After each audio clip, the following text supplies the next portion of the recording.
Who wants chocolate? I'm Terri, and today I'm going to use my Cuisinart food processor and my Excalibur dehydrator to show you in 4 easy steps how to make mint chocolate chip cookies that are vegan, raw, and gluten-free. When I was a little girl, I was a Girl Scout, and I sold a lot of Girl Scout cookies. The most popular seller was the Thin Mints, and that was also my favorite. I won't tell you how much I sold them for because that would really be dating myself, so I'll keep that a secret. But what's not a secret is the nutritional information and ingredients that are in Thin Mints. I was able to get this off the Girl Scout website.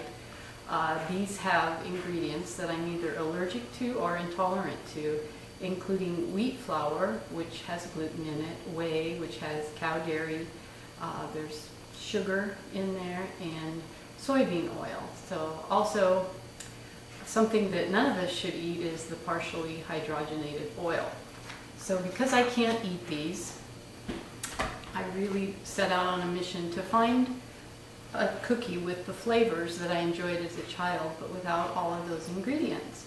And whenever I make something, modify a recipe, or make a new one, I always try to pack as much nutrition in them as possible. And I'm not going to tout these cookies as health food, but I did pack more nutrition into them.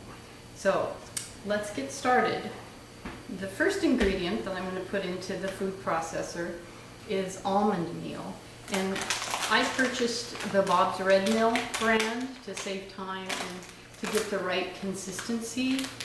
They do have almonds that are blanched at 212 degrees. So my cookies won't be truly raw, but you certainly can make yours raw if you want to source some raw almond meal or make your own. There's a cup I've measured into here already, and this is 2 cups. So I'm going to go ahead and put that in here. I will note that almonds, like other nuts, seeds, and grains, have phytic acid, which tends to chelate or bind the important minerals that are in there. So that causes concern for many nutritional experts. But evidence shows if you soak your nuts for 18 hours, then you can roast or dehydrate them to dry them back out, that will minimize the phytic acid and release those minerals. The next ingredients that go into these mint chocolate cookies are cacao nibs and cacao powder. I'm going to put in a cup of cacao powder and 1/4 cup of the nibs. Now, cocoa and cacao are kind of confusing terms. They're often used interchangeably, but according to the FDA, the cacao is the bean, which is the source of the chocolate liqueur, cocoa butter, and also cocoa powder. So cacao is just the raw, unrefined version. You could probably substitute carob powder or cocoa powder if you wanted to do that, and possibly Baker's unsweetened chocolate if you wanted to break it up into little pieces the size of these nibs. That would work. When I was a little girl, I insisted on tasting unsweetened chocolate, even though my mother warned me that I wouldn't like it. It's very bitter, but these nibs are actually quite tasty. They're not at all bitter. So you may have to adjust the sweetness if you do substitute with cocoa or unsweetened chocolate. The next ingredient I'm going to use is organic raw blue agave. I'm going to put 3/4 of a cup into that. I've made these before successfully with agave. I tried using date syrup that I had on hand, and I think my date syrup wasn't concentrated enough. I wasn't happy with the results. I just wanted to try it because dates are rich in fiber and potassium. But agave, there's a lot of marketing hype out there about it being a healthy alternative to refined sugar, and unfortunately a lot of that is just hype.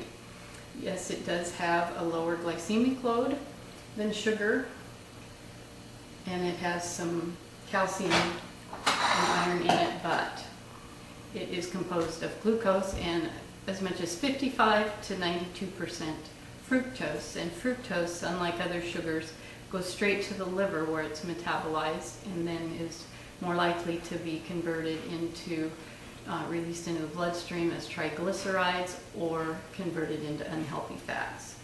So it's not a health food. These cookies, if you have any blood sugar handling issues, you probably shouldn't eat them. Something you might substitute for the agave could be honey. They're similar in sweetness and stickiness, so I think that would work successfully. I prefer raw honey, especially when you're making raw cookies, because the pasteurized honeys that you buy have been heated to 155 to 70 degrees, which can destroy some of the enzymes.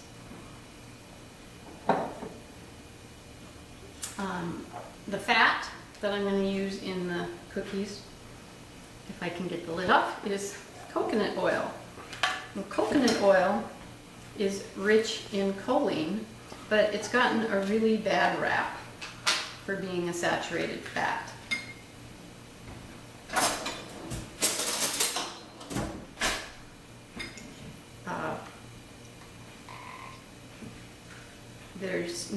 The original studies done with coconut oil were done with partially hydrogenated coconut oil. So that produces trans fats, and it's a lot different than virgin coconut oil. There's new studies coming out that show that the medium chain fatty acids produced, comprised of in coconut oil, are they behave entirely differently in the body, and they may not produce the risk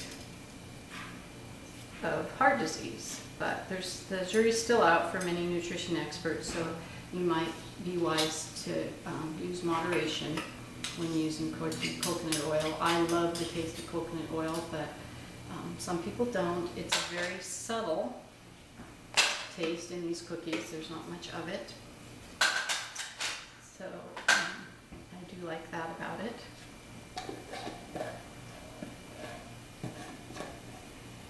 The last ingredients that I'm going to put in are half a teaspoon of Himalayan sea salt,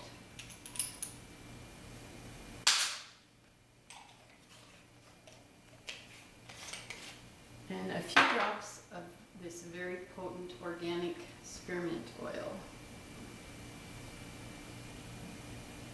Well, I can smell it already. It smells good. So to complete step one, I'm going to put the lid on the Cuisinart and process it until the dough starts to form a ball.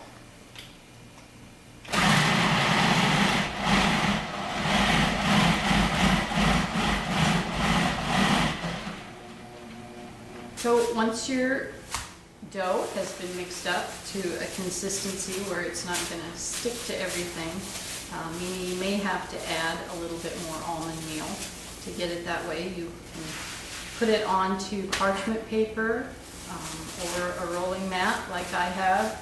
If you don't have a rolling pin, you can always use a cup, maybe like this, or a glass. But if you use a glass, just be careful that you don't press too hard and break it. I'm going to roll this out to about 1/4 of an inch thick. And then I'm going to cut them using a shot glass. I like the shot glass. It makes a nice small cookie that's just the size for me when I'm having that sweet tooth craving in the late afternoon. One cookie is enough to satisfy it. So what I do is I just take it and I go like this until it gets sticky. It will kind of build up on your glass, so I just kind of take it off with my hands, or you can use a paper towel or whatever you want. If it gets too sticky, I've got a couple extra shot glasses here that'll keep it going. And then I put them on to the shelf from my Excalibur dehydrator, to which I have put Paraflex non-stick baking sheets. So I'm just going to line those up on here.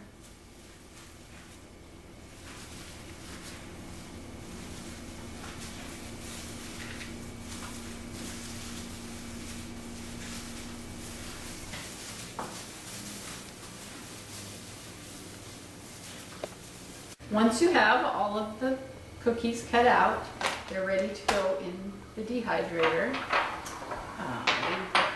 Raw foodists tend to disagree on the exact temperature that food should be processed at, but I'm going with the manual for the Excalibur that says to start it at 155 degrees, the highest setting, and do that for 2 hours because the internal temperature of the food or the air in the dehydrator won't get that hot. It will just drastically reduce your dehydrating time. So after 2 hours, you can turn it down to say 115. If you aren't going to be around in 2 hours, you'll just want to process it longer and do it for 115.